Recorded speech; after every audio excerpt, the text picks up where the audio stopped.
नमस्कार दुनिया हलचल को स्वागत करुछि मु संजय। आसतु नजर पकाइबा वर्तमान मुख्य खबर उपरे। गोलमथरा थाना अधीनस्थ कनिसी हाट अंचल यूको बैंक एटीएम रु लक्षाधिक टंका लुट।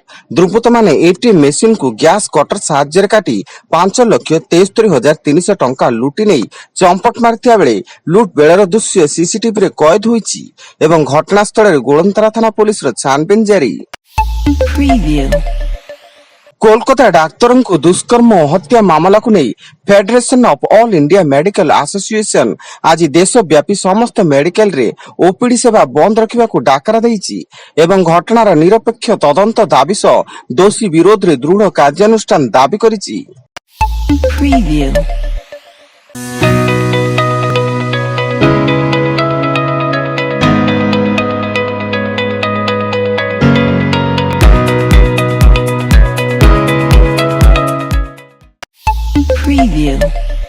केन्द्रापड़ा जिला पेंठपाड़ निकट ब्राह्मणी नदी महिला क्षत विक्षत मृतदेह उद्धार। मृत महिला जनक पटामुंडाई ब्लॉक आलपुआ गाँव मंजुलता भंज होता बेले से घर पाख ब्राह्मणी नदी को शौच पाई जाइतिले एवं तांको कुंभीर टाणी नेतिबा अभियोग होइतिला।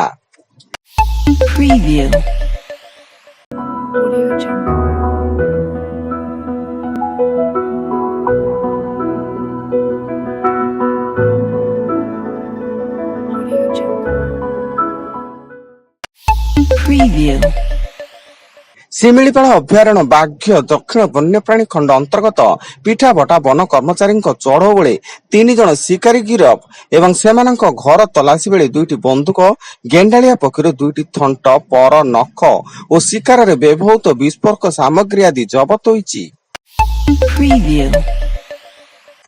सक्रिय घूर्णिबलय प्रभाव रे आसंता 18 तारिख जाए राज्य में वर्षा लगी रहिबो मयूरभंज केन्दुझर सुंदरगढ़ झारसुगुड़ा संबलपुर बरगढ़ आदि जिले में बिजुली घड़घड़ी सह प्रबल वर्षार संभावना थिबारु भुवनेश्वर पाणीपाग विज्ञान केन्द्र पक्षरु येलो वार्निंग जारी होईछि।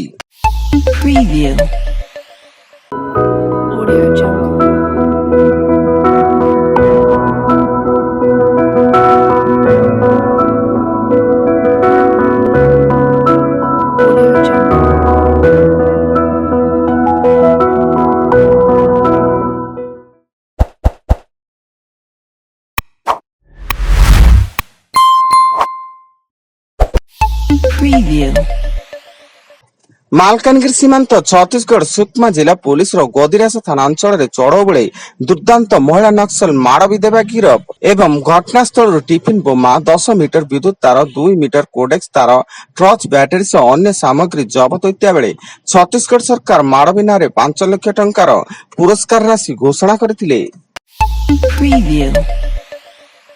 आंटी डोपिंग नियम उल्लंघन अभियोग रे निलंबित होइचंती पारा बैडमिंटन खिलाड़ी प्रमोद भगत 18 मास पाई निलंबित करिछि विश्व बैडमिंटन फेडरेशन। फल 2024 प्यारिस ओलंपिक्स रे भाग नहीं पारिबेनी प्रमोद। गत 2020 टोकियो ओलंपिक्स रे प्रमोद स्वर्ण जीति देश पाई गौरव आनिथिले।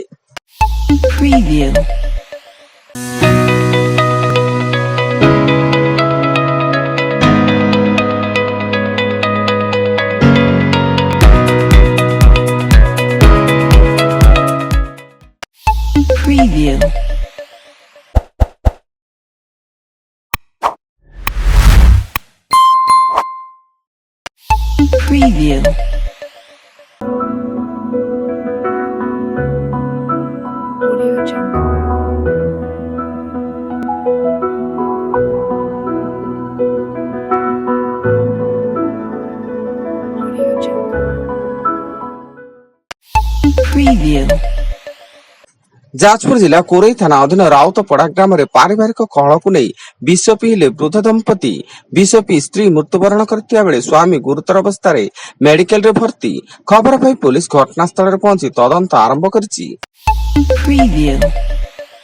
एवं आज विश्व अंगदान दिवस। शरीर दान को सरकारी स्वीकृति मिलवा पर बहु सचेतन नागरिक मेडिकल छात्र छात्री पाठपढ़ा मृत्यु पर शरीर दान करने को घोषणानामा दाखल करुछंती। फल ब्रह्मपुर एमकेसीजी मेडिकल कॉलेज रो आनाटोमी विभाग को मिलानी 29 मर शरीर।